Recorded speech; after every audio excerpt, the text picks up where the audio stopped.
കുഞ്ഞുങ്ങളെ വെറുതെ ശാസിച്ചാൽ മാത്രം പോരാ. കുഞ്ഞുങ്ങളെ വെറുതെ ആരെങ്കിലും ഇങ്ങനെ കുറ്റമുണ്ടെന്ന് ചൂണ്ടിക്കാണിക്കുമ്പോൾ മാത്രം ഒരു ബഹളം ഉണ്ടാക്കിയാൽ മാത്രം പോരാ.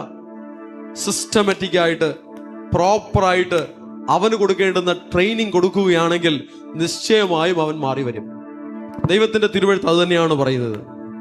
കുഞ്ഞുങ്ങളെ ദൈവം തൻ്റെ മാതാപിതാക്കളുടെ കൈകളിൽ കൊടുത്തിരിക്കുകയാണ്. ആ കുഞ്ഞുങ്ങളുടെ ഇവാഞ്ചലിസ്റ്റ് ആണ് ഒരു മാതാവ് അല്ലെങ്കിൽ പിതാവ്.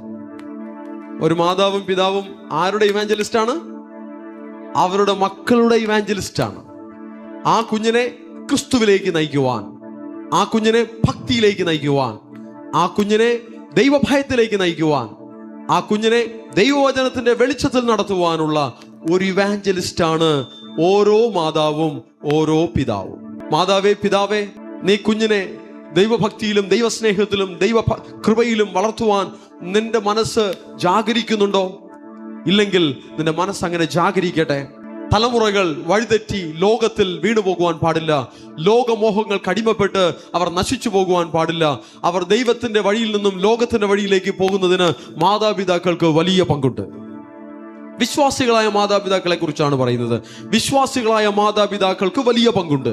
ഈ അവസ്ഥയ്ക്ക് ഒരു മാറ്റം വരുത്തണം.